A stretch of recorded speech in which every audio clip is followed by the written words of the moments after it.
क्या हाल है फ्रेंड्स। आज हम एक वीडियो लेके आए हैं स्कोडा कंपनी के बारे में। ये कंपनी बहुत सालों से अपने देश में है और ये कंपनी काफ़ी जानी मानी कंपनी है।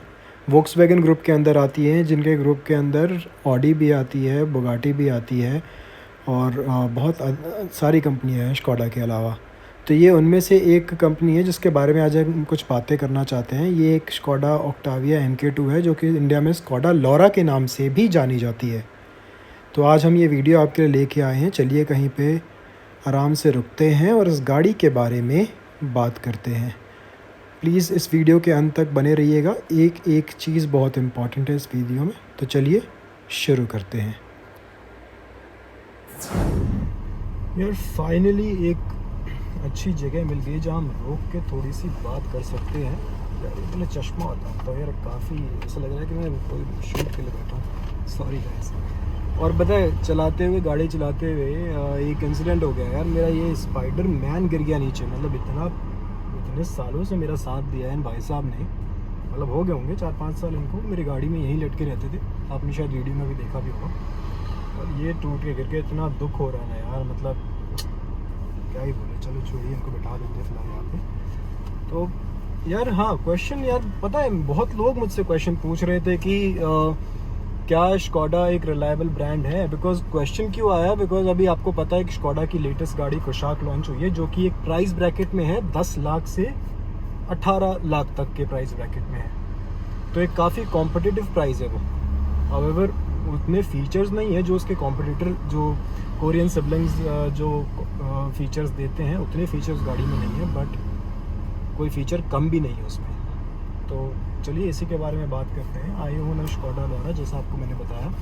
स्कोडा लोरा एक ऑक्टाविया कार ही है। जो ऑक्टाविया MK2 है, ये ऑक्टाविया का सेकेंड एडिशन था जो इंडिया में लोरा के नाम से आया। बाहर इसको ऑक्टाविया ही बोलते हैं। तो मेजर क्वेश्चंस क्या होते हैं लोगों के, प्लीज़ आप पूरी वीडियो को एंड तक देखिएगा, तभी आपको पता चलेगा क्या ये स्कोडा रिलायबल है। तो गाइस मेजर क्वेश्चन ये है कि क्या ये कार रिलायबल है, क्या ये गाड़ी ख़रीदने के बाद कितने खर्चे आते हैं, क्या सर्विसिंग के कितने खर्चे आते हैं, वो सब आपको बताऊंगा। सब हर चीज़ डिटेल में बताऊंगा आपको। लेकिन मेरे हिसाब से 3 चीज़ें क्या इम्पॉर्टेंट है गाड़ी ख़रीदते टाइम।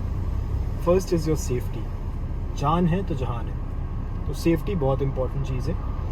दूसरी चीज़ है आपका ड्राइविंग एक्सपीरियंस कैसा है, कि भाई हमें गाड़ी ये स्टीयरिंग पकड़ के और 4 टायरों पे तो चलानी है। ये म्यूज़िक सिस्टम तो मेरी गाड़ी चला नहीं देगा, सनरूफ तो मेरी गाड़ी चला नहीं देगा। तो ये स्टीयरिंग और ये सस्पेंशन सेटअप, ये सब बहुत इंपॉर्टेंट है कि ये गाड़ी कैसी है चलाने में, कि आप थक तो नहीं जाते लॉन्ग ड्राइव पे।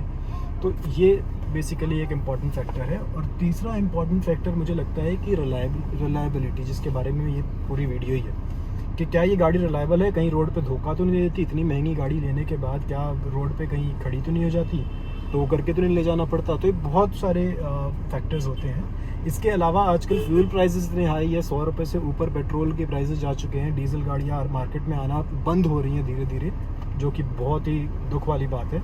तो हाँ, एक फ्यूल प्राइसेस भी एक बहुत इंपॉर्टेंट फैक्टर है, जो कि एक एडिशनल फैक्टर मैं मानता हूँ। बट 3 इंपॉर्टेंट फैक्टर्स जो मैंने आपको बताए। तो चलिए बात करते हैं सेफ्टी की। सेफ्टी क्यों इम्पोर्टेंट है, चलिए मैं इसके बारे में रिसर्च कर रहा था, आज ही मैंने रिसर्च किया। It says it is a solid state of affairs that Indian roads witness 415 deaths per day in accident, the highest in the world, and loses amount to 3.14% of the GDP. Road transport and highways ministry Gadkari said. तो जिस हिसाब से ये road accident हो रहे हैं, 415 death per day Indian roads पे हो रहे हैं। आपको पता है कि यहाँ पे लोग गाड़ी कैसे चलाते हैं। मतलब कोई होश नहीं है, कोई ड्राइविंग लाइसेंस यार आपको फेक बन जाते हैं यार। आप पैसे खिलाओ ड्राइविंग लाइसेंस बन जाते हैं। तो फिर लोग गाड़ी किस डिसिप्लिन से चलाएंगे, आपको पता है। तो आप तो बहुत अच्छी गाड़ी चला रहे हो, लेकिन आपको सामने वाले का भरोसा नहीं है कि वो कैसे गाड़ी चला रहा है। या कोई गाय बैल, कोई रोड पे कुत्ता आ जाए, उसको बचाने के चक्कर में एक्सीडेंट हो जाते हैं। तो यार ये रोज़ 400-500 लोग डेली मर रहे हैं। मैं नहीं चाहता कि आपकी फैमिली और मेरी फैमिली में से कोई किसी के साथ ऐसा हो। तो इसीलिए बहुत इंपॉर्टेंट है कि गाड़ी की सेफ्टी क्या है। तो वैसे आपको पता है कि स्कोडा सेफ्टी के मामले में कितनी बेहतर गाड़ी है। ये इसकी बिल्ड क्वालिटी हो गई, वोक्सवैगन की गाड़ियाँ हो गई। आपको पता है ये स्कोडा एक वोक्सवैगन का पार्ट है। वोक्सवैगन के अंदर कितनी गाड़ियाँ आती है, कितनी कंपनियाँ आती है? स्कोडा आती है, सीएट आती है, लैम्बोर्गिनी आती है, आपकी बेंटले आती है। तो ये इतनी बड़ी बड़ी कंपनियों को ओन करती है वोक्सवैगन। और सोचिए उनके ऊपर कितना दारोमदार उनके कंधों पे कि एक गाड़ी उन्होंने गलत बनाई और मार्केट में बेचती और ब्रांड वैल्यू वोक्सवैगन की खत्म। तो this is the only reason why these cars are built like tank. बोलते हैं बिल्ट लाइक टैंक, तो ये एक टैंक है। मतलब रोड पे किसी गाड़ी से ठुक जाए तो इसको तो ऐसा लगता है कुछ हुआ ही नहीं। आपको एग्जाम्पल भी दूंगा इसके में। सेकेंड हो गया, सेफ्टी फीचर्स तो हैं इसमें, मतलब चारों टायर में डिस्क ब्रेक, ABS, EBD पिछले 10 साल से दे रही है स्कोडा अपनी गाड़ियों में, जो कि अभी इंडियन नॉर्म्स के हिसाब से अभी कुछ सालों पहले ही 2 एयरबैग और ABS, EBD जो सरकार ने बोला कि होनी ही चाहिए गाड़ियों में, अब आना स्टार्ट हुए हैं। तो सेफ्टी के मामले में कोई कॉम्पिटिशन नहीं है स्कोडा का अपने इस सेगमेंट में। ये ऑडी, BMW और मर्सिडीज इनसे सेगमेंट में नीचे आती है, और ये होंडा, वर्ना और ये सारी गाड़ियों से सेगमेंट में ऊपर रहती है। क्यों? बिकॉज ये सेफ्टी एक बहुत प्रायोरिटी बेसिस पे ध्यान देते हैं लोग सेफ्टी के। सेकंड चीज़ ये है कि इसका ड्राइविंग एक्सपीरियंस कैसा है, गाड़ी चलाने में कैसी है। तो यार इसका तो कोई मुकाबला नहीं है। जैसे आपको पहले ही बताया था कि ये गाड़ियाँ ड्राइविंग प्लेजर देती हैं। मतलब अगर किसी ने स्कोडा की गाड़ी चलाई होगी, खासकर ये लॉरा या ऑक्टाविया, ये सब एक परफॉर्मेंस कार है। ये मतलब इतनी अच्छे तरीके से कैलिब्रेशन है इन गाड़ियों का, इंजन, गियर बॉक्स, सस्पेंशन, मतलब everything is calibrated really well. और मतलब चलाने में आपको ऐसा लगेगा कि एकदम मक्खन चल रही है। मतलब इस गाड़ी को मैंने 10-10, 12-12 घंटे चलाए हैं, लॉन्ग जर्नी पे, हाईवेज़ पे चलाया है। इसकी सीट्स इतनी कंफर्टेबल हैं, मतलब क्वालिटी यार, ये आप बोलोगे 10 साल पुरानी गाड़ी है, इसकी सीट्स देखो, मतलब एवरीथिंग इज़ सो परफेक्ट। तो मतलब चलाने में इतनी ज़बरदस्त है। ओवरटेक करना हो कभी हाईवे पे, तो ओवरटेक करने में आपको सोचना नहीं है कि इतनी सी अगर गैप है और आपको लगता है कि मैं ओवरटेक कर लूँगा, तो ये गाड़ी करवाएगी आपको ओवरटेक। ऐसा नहीं है कि आपने सोचा कि कर लूँगा और ओवरटेक नहीं हुआ और आपको अचानक ब्रेक मारनी पड़े। तो ऐसा कुछ नहीं है। अगर आपको पता है कि आप ओवरटेक कर सकते हो, आपके अंदर कॉन्फिडेंस हो, तो ये गाड़ी भी आपके कॉन्फिडेंस पे खड़ी उतरेगी।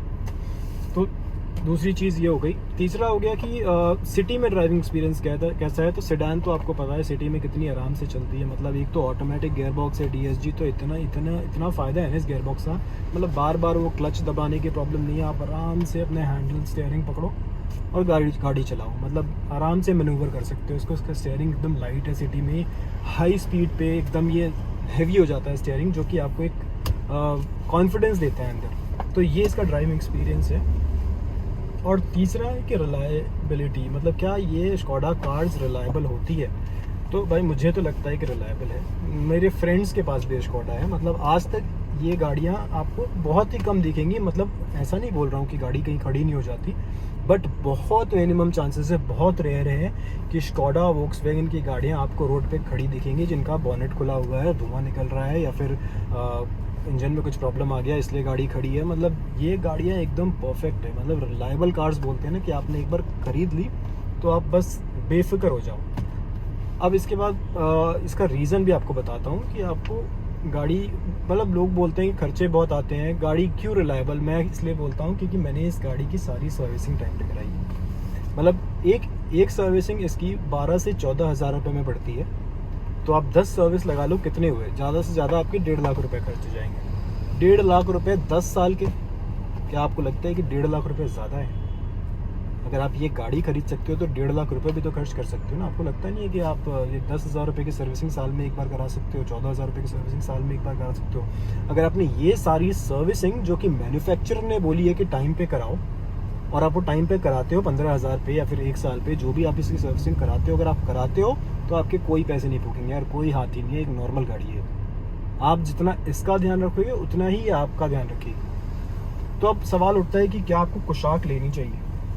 तो गाइस, कुशाक के बहुत यूट्यूबर्स ने और बहुत कार के जो जानने वाले लोग हैं गाड़ियों को, उन लोगों ने रिव्यू किया है और काफ़ी अच्छे रिव्यूज़ किए हैं लोगों ने। लोगों के हिसाब से गाड़ी चलाने में ड्राइविंग प्लेजर तो है, मतलब as compare to Korean siblings और ये MG वगैरह। आप सबको पता है कंपनीज कैसे बेवकूफ़ बना रही है इंडियन मार्केट में। तो मैं तो कहता हूँ कि यार आप ले लो स्कोडा कुशाक।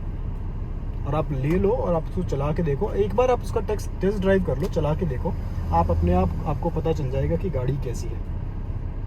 तो यही है कि मैं तो रेकमेंड करूँगा अपनी तरफ से, क्योंकि मैं एक स्कोडा ओनर हूँ और मैंने ये गाड़ी चलाई है, मुझे पता है कि मुझे इसकी क्या कमियां हैं। ऐसा नहीं बोल रहा कि इस गाड़ी में कमी नहीं है, मेरी गाड़ी में मतलब पैसे लगे भी हैं। एक बार इसका फ्लाईव्हील का काम हुआ था, 60,000 रुपये खर्च हुए इसमें।